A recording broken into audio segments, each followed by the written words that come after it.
5, 4, 3, 2, 1. Is this thing on? It is on. Is this thing on? Oh, man.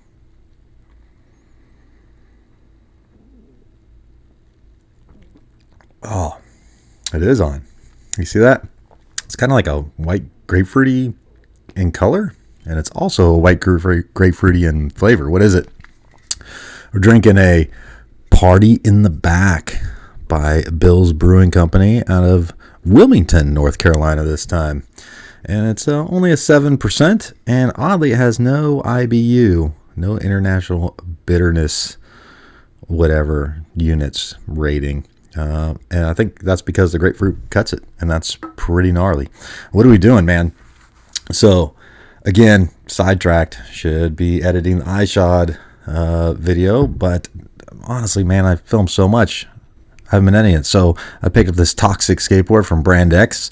It's called a Dynamic Dimple. I set it up with some 169 indies and some G-bones, and it's got a weird texture. Like, it's not flat. It's supposed to limit the contact points on the skateboard. So I want to take it out in the streets in fall.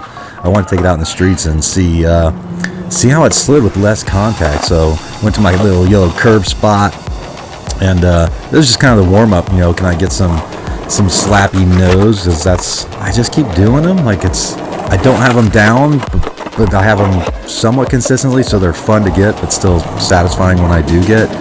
And to get them on this board, super awesome. It's a bigger board. I don't remember the exact dimensions, maybe like a 9.75, 32 or 33 inches. It'll be in the description of the video. But I like this little spot, and it was cool to get out there and get some nose slides in the streets. You know, it's one thing to get them in the controlled environment of a park, but it's another thing to get it on a good old-fashioned curb. And man, I don't know, it was fun. I like this little spot. It's a good time. Hold on. That's where I fell. So it's not what I came here for. I was like, man, maybe today's the day I learn slappy grinds. I've never done slappy grinds, and didn't really know what I was doing. I just everything I watched and heard is just go fast and jam into the curb. So finding the right angle at first was probably the biggest challenge. And then yeah, the good thing is, like, the curb isn't super high. It is chunky, but I didn't feel like if I just slammed it, I was just going to just straight eat it and stop it. I knew I would at least roll over it with these big G-slide wheels. And it started to come along quite quicker than I thought it would. You can see, on that one I just rode off. But, that one I didn't go anywhere. But, yeah, hold on, here we go. We're going to get some. We're going to look worn out, dude, just a worn out old man. All right, look at that.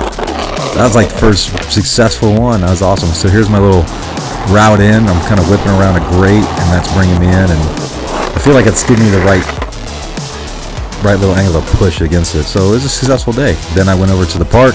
I did my little slappy over the A-frame, and then I wanted to try some slides on this board in a controlled environment. Tried on this box, and I was trying to do backside nose slide, go up the bank, come back down, and do front side nose slide. And I'm happy with the consistency of the backside nose slide. The front side is still very new to me, and man, it just wasn't going well. I'm actually going to do a whole video on the five. I'm going to do this right. 5 major things I've learned when doing the front side slappy nose slide, because there's only 5 ways to mess it up, and I've done them all, and I've done them all consistently. So definitely want to share that with you. So if you go after, that was a nice little nose slide. So if you go after the front side, then you'll be able to hopefully learn from my mistakes and just watch those things from the beginning. Body leaning too far forward on that one. Look at that, clean backside nose slide, right? Super fun. And then let's see, we're gonna get this one. Nope. So that's what happens when the board, when you come on the ledge and you rotate too much, then your front wheel grabs the ledge and kind of tosses you off. Almost had that one, went on the side. toes came off. Look at that. Just, I was going too slow. Man, if I had some speed on that one, I'd probably been all right. And, nope, crashed into the camera. And so dirty, so dirty. We're going to come back to that at the end of the video and get some redemption. But again, this is a big board. I did feel after popping it once that it's got a lot of pop in it, and I thought I could heel flip it for sure. Everything felt super comfortable except for my skill of skateboarding, and therefore I didn't get both feet on.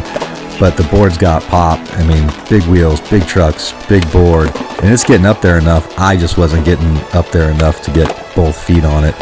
And then I took it in the bowl. I had a whole day. Like, I had curbs, I had a box, and then I took it in the bowl, got a little grind. Like, man, that's all you need. That's a solid day. But I did go back for this front side slappy nose and got it right there. See, look at that. And then here's another one. And I'm going to talk about all these in a future video because I think it's important. Not important, but like, man, if I can help out at all, like I could probably help out on this because I'm not a very good skater, and I was able to land some front side nose slides. And then let's see, here we go, line it up, and boom. Now I lost my momentum and I crashed on the wall, but man, that's the land, right? Here's a little, see, I lose the momentum at the end. I got to learn to come out of it better. But hey, so here's my obligatory 50/50s. Like I said, big board, super comfortable to ollie on and get your regular tricks. Big fan of this Brand-X Toxic dynamic dimple. And there's, you can see the dynamic dimple right where it wears. You can see like all those bare spots, they're not contacting with the surface, so you're getting less friction. So I need to do more board slides on it. I was just doing the nose slides, but it's super fun and I had a good time, and I really like the board and I wanted to support the company. Please read their history in the description and go check out their link. Like, it's one of the oldest skateboard companies, distribution companies in the country, and they're bringing it back alive, and I think everyone should go support it. All right, stay rad. Oh wait, go do something rad.